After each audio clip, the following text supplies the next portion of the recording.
Bonjour et bienvenue dans votre nouvel exercice de stimulation cognitive sans matériel ou peu de matériel.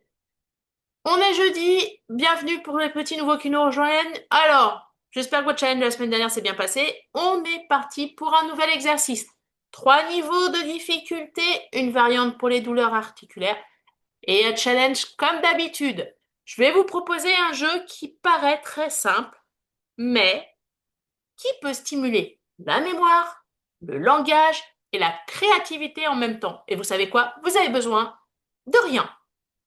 Ou plutôt, juste de 3 mots pour commencer. Et ce petit exercice, il peut entraîner la mémoire de travail sans qu'une personne s'en rende compte.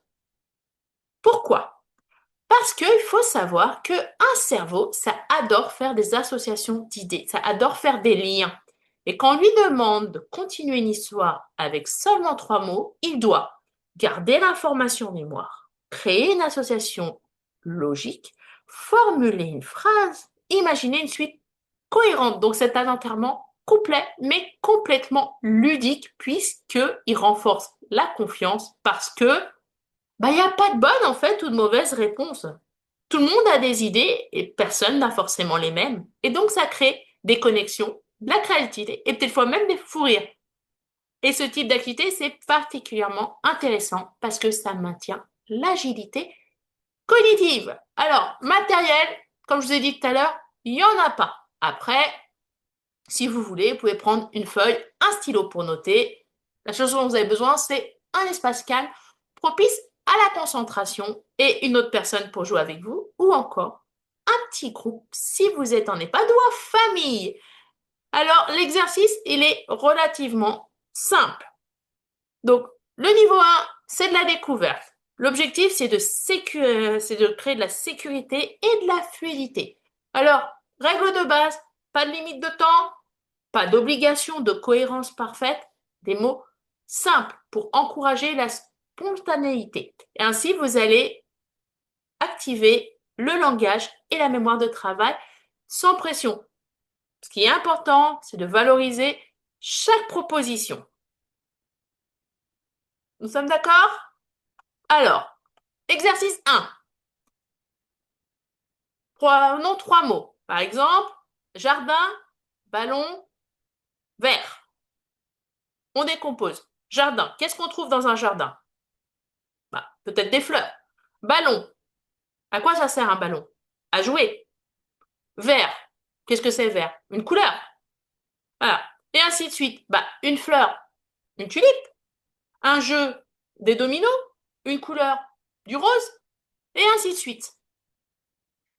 Le but là, c'est que, vu qu'il n'y a pas de bonne ou de mauvaise réponse, c'est de créer de l'engagement. Une fois que vous avez créé de l'engagement, donc que le petit cerveau, Alzheimer et le vôtre se rendent compte que c'est amusant et que ça fait travailler la mémoire sans pression, vous avez créé votre connexion neuronale d'engagement. Et là, on passe au niveau 2. Et là, le niveau 2, on va faire de la stimulation structurée. Donc l'objectif va être de renforcer l'association des dés avec une contrainte légère. Par exemple, les mots doivent être sur un thème bien défini. Donc ça peut être la cuisine, la nature, les voyages, Noël, Pâques, etc., etc. Et ce que ça va permettre dans le cerveau Alzheimer, mais aussi dans le vôtre, ça va être de mobiliser la catégorisation, l'organisation mentale et la flexibilité cognitive, parce que le cerveau doit structurer l'information. Prenons l'exemple, par exemple, de la cuisine. On trouve quoi dans une cuisine?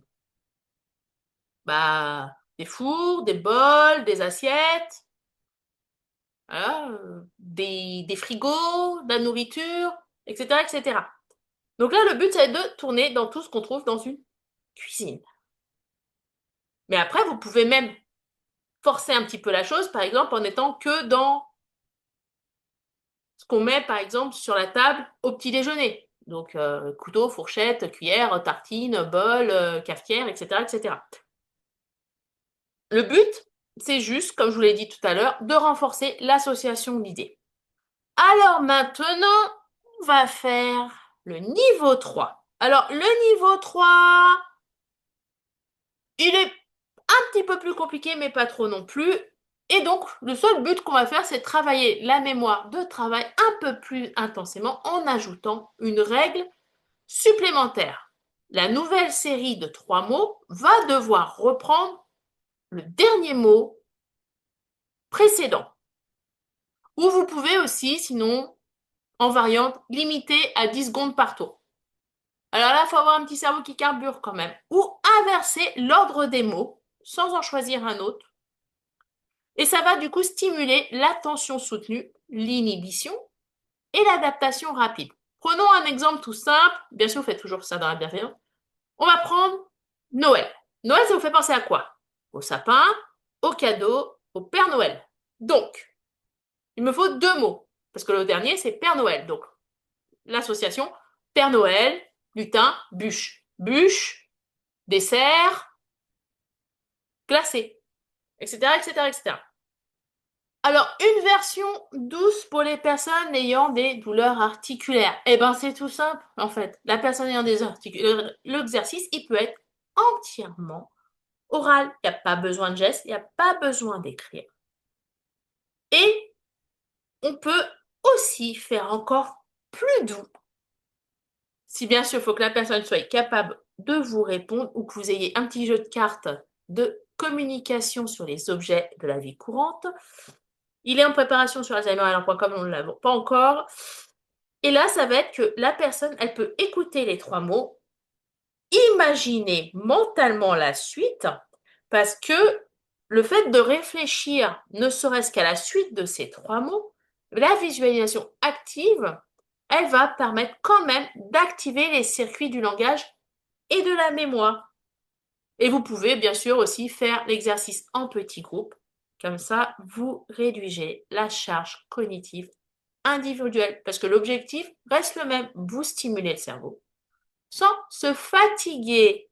Alors le challenge va être du coup de faire ces 3 exercices. Donc niveau 1, niveau 2, niveau 3, mais de les adapter à ce qui se passe dans la journée de la personne que vous accompagnez.